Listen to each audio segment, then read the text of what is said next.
Video ini disponsori oleh Priono Production.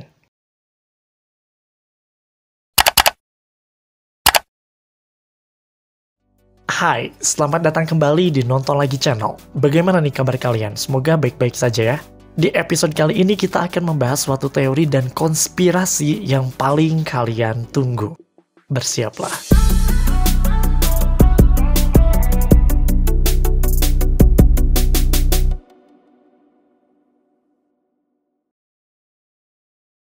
Masih zaman nyomot lagu orang untuk konten kalian? Atau sekedar memakai lagu gratisan yang udah pasti dipakai semua orang?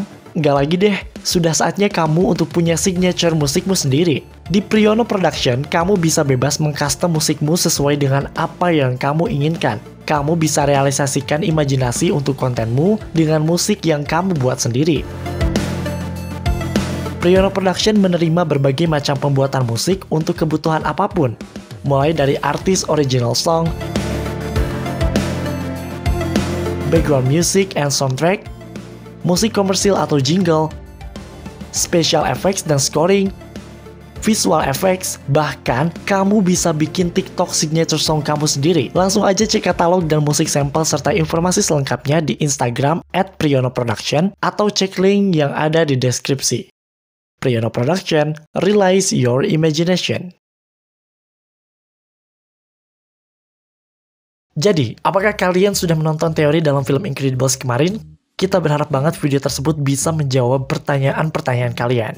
BTW nih, kalian tahu nggak sih kita tuh sering banget kalau abis upload suka lihat komentar-komentar kalian. Ada yang bilang first-person, ada yang request film animasi selanjutnya untuk dibahas, ada juga yang muji suara adminnya nih. Apapun komentar kalian, kami sangat mengapresiasi dan terima kasih karena udah ramein kolom komentar. Karena ya, YouTube menyediain kolom komentar buat komentar. But anyways, kemarin juga kita lihat ada satu komentar yang bilang katanya video kemarin tuh masih kurang kayak penjelasan mengenai kenapa sih The Parr Family ini bisa mendapatkan kekuatan. Karena kan emang di filmnya nggak dijelasin sama sekali. Tiba-tiba ya mereka sudah mendapatkan kekuatan gitu.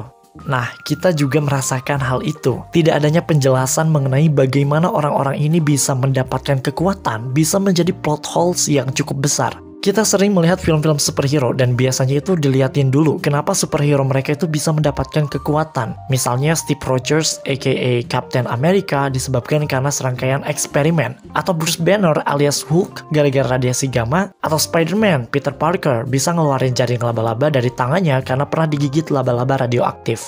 Cuma ini doang nih, The Incredibles. Keluarga Parr dan superhero lain yang ada di dalamnya gak dijelasin sama sekali bagaimana mereka bisa mendapatkan kekuatan. Apakah mereka born naturally atau ada faktor eksternal yang membuat mereka seperti itu?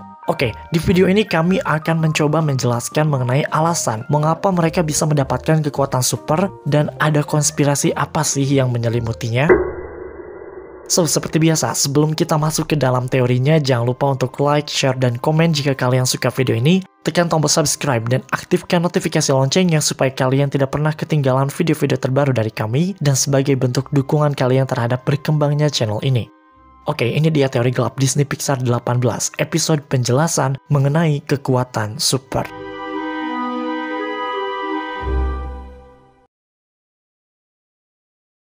So guys, seperti yang telah dijelaskan sebelumnya, kebanyakan film superhero lain itu memulai ceritanya dengan bagaimana mereka mendapatkan kekuatan. Dan setelah menonton ulang The Incredibles yang pertama maupun yang kedua, Pixar benar-benar tidak menjelaskan bagaimana keluarga Parr dan yang lainnya itu bisa mendapatkan kekuatan. Benarkah itu? Sepertinya tidak guys. As usual, Pixar selalu menyembunyikan cerita di balik cerita. Dan di film ini, mereka menyembunyikan cerita bagaimana para superhero memiliki kekuatan. Padahal, selama ini cerita tersebut ada di depan mata kita. What? Mungkin kita mulai teori ini dengan kejanggalan yang ada dalam filmnya. Kejanggalan yang paling menimbulkan tanda tanya di benak setiap penonton. Kejanggalan tersebut muncul tepat setelah para superhero itu dilarang. Terlihat Amerika Serikat kayak aman-aman aja, bahkan selama 15 tahun itu sepertinya tidak ada villain yang muncul. Oke, takutnya kalian bingung nih, kita jelasin dulu aja recap singkat di Incredibles pertama. Jadi kan awalnya sekitar tahun 1940-an, tepatnya tahun 1947, itu kan para superhero masih banyak berkeliaran gitu kan. Mereka masih diperbolehkan untuk melakukan aktivitas superhero mereka. Keberadaan superhero ini berbanding lurus dengan keberadaan villain atau para penjahat. Maksudnya superhero itu ada karena ada villain yang harus mereka musnahkan. Kemudian, masyarakat mulai menggugat para superhero ini. Mereka menganggap bahwa para superhero ini justru memberikan kekacauan di kota. Banyak fasilitas yang rusak dan sulit untuk diperbaiki. Bahkan mereka digugat karena telah menyelamatkan orang yang ingin bunuh diri. The American government atau pemerintah Amerika juga merasakan hal yang sama. Mereka berpikir bahwa Amerika akan lebih aman tanpa superhero. Akhirnya, pemerintah mengadakan semacam program relokasi untuk para superhero di mana mereka diwajibkan untuk hidup layaknya orang normal biasa, bekerja seperti orang biasa, dan mereka tidak diperkenankan untuk melakukan aktivitas superhero. Superhero resmi ilegal. Diceritakan selama 15 tahun keluarga Parr hidup layaknya orang biasa dan disinilah kejanggalan itu terjadi. Selama 15 tahun itu, setelah para superhero resmi ilegal, itu nggak ada villain yang muncul. Istilahnya, ketika para superhero menghilang, villain pun menghilang, nggak ada yang muncul ke permukaan gitu. Nah, ini tuh kenapa? Kok bisa kayak gitu? Seolah-olah ada sesuatu yang menciptakan superhero dan villain secara bersamaan. Padahal di opening scene, kita melihat mereka berkelahi dengan para villain. Dan harusnya sih ya, logikanya ketika para superhero ini ilegal, selama 15 tahun itu ya, Amerika makin kacau. Villain harusnya bermunculan soalnya udah gak ada lagi orang yang bisa halangin mereka. Tapi ini tuh enggak, Amerika kayak aman-aman aja. Nah, sepertinya hal ini bisa terjadi karena superhero itu awalnya memang tidak dibutuhkan. What? Mereka diciptakan hanya sebagai bagian dari serangkaian eksperimen.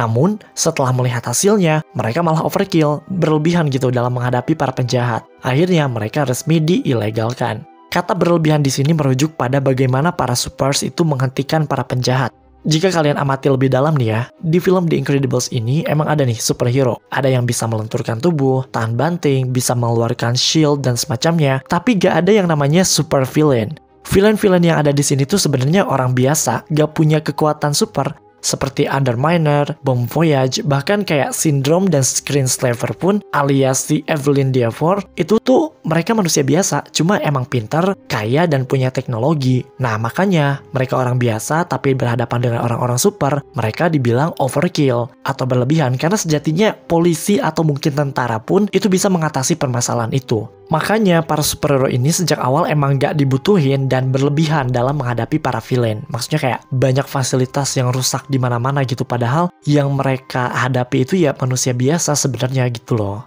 Pertanyaan yang muncul adalah ya balik lagi, kalau misalnya villain itu manusia biasa, lalu kenapa kok bisa ada superhero ya? Kok ada manusia yang bisa lentur atau tahan banting? Siapa pihak yang ada di belakang superhero ini? BNL? Bukan guys, gak semuanya gara-gara BNL ya. Ini semua karena the American government alias pemerintah Amerika itu sendiri. Pemerintah Amerika membuat semacam program eksperimen melawan kejahatan dengan menggunakan kekuatan super. Buktinya ada di mana-mana guys. Misalnya kayak siapa yang menutupi tuntutan hukum para superhero setelah mereka digugat. Atau siapa yang menginisiasi program relokasi untuk para superhero. The government alias pemerintah, yang mana itu sebenarnya kayak gak masuk akal gitu. Maksudnya kenapa semua beban yang dialami para super itu gak ditanggung sama si super itu aja, individual gitu. Ini ngapain pemerintah kayak istilahnya ikut campur, pakai ada program relokasi segala, padahal ya mereka bisa ngatur diri mereka sendiri. Nah, ini bisa terjadi karena superhero itu tanggung jawab pemerintah, karena pemerintah yang telah menciptakan mereka. Bahkan kita dipertemukan dengan salah satu tokoh minor di film ini yaitu Rick Dicker, di mana dia merupakan bagian dari pemerintah dan dia juga tahu secret identity dari semua superhero. Jangan tanyakan bagaimana pemerintah bisa memberikan kekuatan pada calon superhero karena ya ini bakalan banyak banget jawabannya. Mungkin mereka pakai semacam serum atau eksperimen seperti yang dilakukan pada Steve Rogers. Yang paling penting di sini adalah siapa pihak yang telah membuat mereka menjadi superhero, yaitu pemerintah. Nah, sebelumnya kita sudah menjelaskan tentang keberadaan superhero dan villain di mana ketika para super itu ilegal, villain pun gak muncul gitu. Nah, ini kenapa bisa terjadi? Karena ini juga gara-gara pemerintah. Sepertinya, di samping mereka menciptakan superhero, mereka juga menciptakan villain. Alasannya ya jelas, kalau misalnya superhero ini nggak punya lawan ya, mereka mau lawan siapa dong? Mereka bakalan jobless kalau misalnya nggak ada villain yang muncul. Paham nggak? Mungkin istilahnya bukan menciptakan kali ya, soalnya mereka bukan super villains dan lebih mengandalkan teknologi yang mahal-mahal. Mungkin istilah yang tepat itu mendanai. Jadi sekali lagi, selain pemerintah menciptakan superhero, ada kemungkinan mereka juga mendanai para villains. Perlu bukti? Oke, kita ambil salah satu contoh, Syndrome aja kali ya. Syndrome itu emang dia kelihatan udah pinter banget ya sejak kecil. Terbukti dia bisa bikin sepatu yang bisa terbang pas di opening scene. Tapi kemudian setelah dewasa, kemampuan dia bisa memiliki pulau dengan fasilitas super, membuat roket, membuat misil, robot, punya banyak pekerja. Itu rasanya gak masuk akal jika dia menciptakan itu semua dari keringat atau kantongnya sendiri. Selain itu, kalian ingat Mirage? Nama dia agak aneh ya, karena dia punya backstory-nya sendiri. Tapi mungkin kita akan bahas di lain video. But anyways, Mirage ini diperlihatkan sebagai sosok yang dekat dengan Syndrome. Di salah satu scene, dia pernah bilang kepada Mr. Incredible bahwa dia dan rekan-rekannya itu bekerja di salah satu cabang kepemerintahan. Awalnya mungkin kita anggap ini sebagai sebuah kebohongan ya, tapi kayaknya dia nggak lagi bohong deh. Ini diperkuat dengan scene Rick Dicker di babak ketiga. Dia bilang kepada keluarga Incredible bahwa akun dan semua aset si Syndrome itu telah dibekukan. Dan dia bilangnya itu tepat setelah mereka bertarung dengan Omnidroid milik Syndrome. Maksudnya kayak, semudah itukah Anda membekukan akun dan aset seorang villain dengan segala kekayaannya, di mana dia itu tinggal di pulau antah berantah? Semudah itukah? Ya mudah aja sih, karena lo sendiri yang mendanai si villain itu. Jadi lo bisa dengan mudah melakukan apapun yang lo mau. Jadi di sini ada indikasi bahwa pemerintah yang diwakili oleh Rick Dicker itu sebenarnya mendanai para villain, ikut andil gitu dalam kejahatan yang mereka lakukan. Kesimpulannya adalah pemerintah menciptakan para superhero dan mendanai para villain karena itu merupakan bagian dari eksperimen melawan kejahatan yang mereka lakukan. Jadi mereka kayak pengen tahu nih seberapa besar sih impact yang akan terjadi jika kejahatan dimusnahkan dengan kekuatan super. Namun hasilnya ternyata malah overkill, berlebihan, banyak bangunan yang rusak. Makanya pemerintah kembali mengilegalkan superhero dengan mudah. Gitu guys, simpelnya kayak gitu. Tapi ada yang lebih menarik mengenai latar belakang mengapa pemerintah menciptakan para supers dan villain ini. Dan ini berhubungan dengan konspirasi yang benar-benar terjadi di Amerika. So, let's dive into the conspiracy.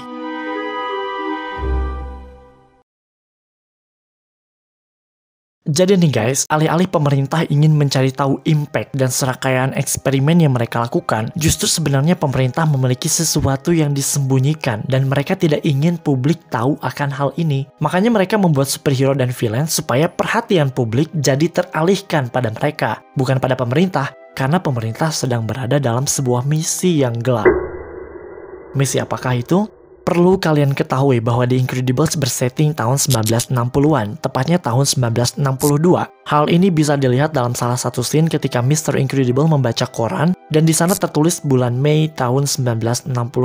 Tahun 1962 tersebut kan superhero sudah ilegal. Berarti opening scene yang kita lihat di film Incredible pertama, di mana superhero masih legal, itu terjadi pada tahun 1940-an, tepatnya tahun 1947. Karena kan 1962 dikurang 15 tahun. Pokoknya intinya The Incredible itu dimulai sejak tahun 1947. Dan apakah kalian tahu? Tahun 1947 merupakan tahun dimulainya ketegangan politik dan militer antara dunia barat melawan komunis yang disebut dengan Perang Dingin. Perang Dingin tersebut melibatkan antara Amerika Serikat beserta sekutunya melawan Uni Soviet dan negara-negara komunis lainnya. Nah, sekitar tahun 1950-an, Amerika Serikat bersama CIA sedang mengembangkan sebuah misi yang disebut sebagai Project MK Ultra. Project tersebut adalah project untuk mengendalikan pikiran seseorang dengan hal-hal yang tidak lazim. Maksudnya, mengendalikan pikiran seseorang aja itu udah nggak lazim ya. Ditambah lagi ini dengan cara-cara yang mereka lakukan. Biasanya mereka menggunakan narkoba atau LSD, elektroshock, atau disuruh mendengarkan pesan-pesan aneh lewat rekaman suara atau tape, hingga membuat si subjek percobaan mereka koma selama 1 minggu. Pokoknya di sini si subjek pasti bakalan kayak tersiksa banget gitu. Nah, inti dari project ini adalah bagaimana si subjek bisa dihancurkan secara mental, melupakan dirinya yang sebenarnya, kemudian CIA dan Amerika membangun kepribadian baru supaya subjek percobaan mereka bisa bekerja sama.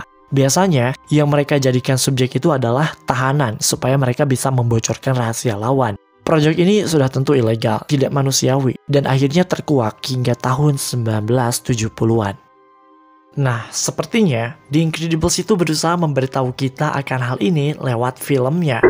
Kalian sudah nonton The Incredibles 2 kan? Salah satu film mereka bernama Screenslaver, di mana dia ini bisa membuat seseorang nurut sama dia. Ini tuh gak jauh beda sama mengendalikan pikiran guys. Dia menempelkan semacam kacamata pada para korbannya, dan para korban langsung terhipnotis sedemikian rupa. Pemerintah yang diwakili oleh tokoh Rick Dicker bahkan pernah nge-brainwashing temannya Violet, si Tony Ridinger, supaya bisa melupakan Violet. Dia menggunakan semacam alat yang ditempelkan di kepala, kemudian ingatan Tony berubah seketika. Dan jika kalian emang perlu banyak bukti, kalian bisa lihat foto-foto MK Ultra, itu ternyata gak jauh beda sama korban-korban yang ada di Incredibles.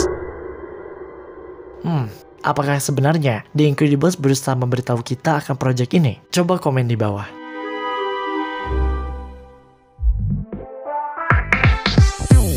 Oke guys, itu dia teori gelap Disney Pixar 18. Akhirnya kita bisa mengetahui bagaimana para supers bisa mendapatkan kekuatan mereka dan konspirasi yang ada di baliknya. Gimana menurut kalian? Apakah kalian memiliki teori lain? Coba komen di bawah. Kita harap kalian bisa enjoy dengan video ini dan terima kasih karena telah menonton video ini hingga akhir. Sebelum berpisah seperti biasa, jangan lupa untuk like, share, dan komen jika kalian suka video ini. Tekan tombol subscribe dan aktifkan notifikasi loncengnya supaya kalian tidak pernah ketinggalan video-video terbaru dari kami dan sebagai bentuk dukungan kalian terhadap berkembangnya channel ini. Mari terhubung lebih dekat dengan cara follow kami di Instagram di @nontonlagi untuk mendapatkan update terbaru dari kami. Dan jangan lupa ada episode baru di Creepy Crime Case dan kini hadir di Nonton Lagi Podcast hanya di Spotify. Kami juga berterima kasih kepada Priono Production yang sudah membuat signature song opening dan closing untuk Nonton Lagi channel. Gimana? Keren kan? Buat kalian yang pengen dibikinin juga, langsung aja cek katalog mereka atau klik link yang ada di deskripsi. Sampai jumpa di episode Nonton Lagi channel berikutnya.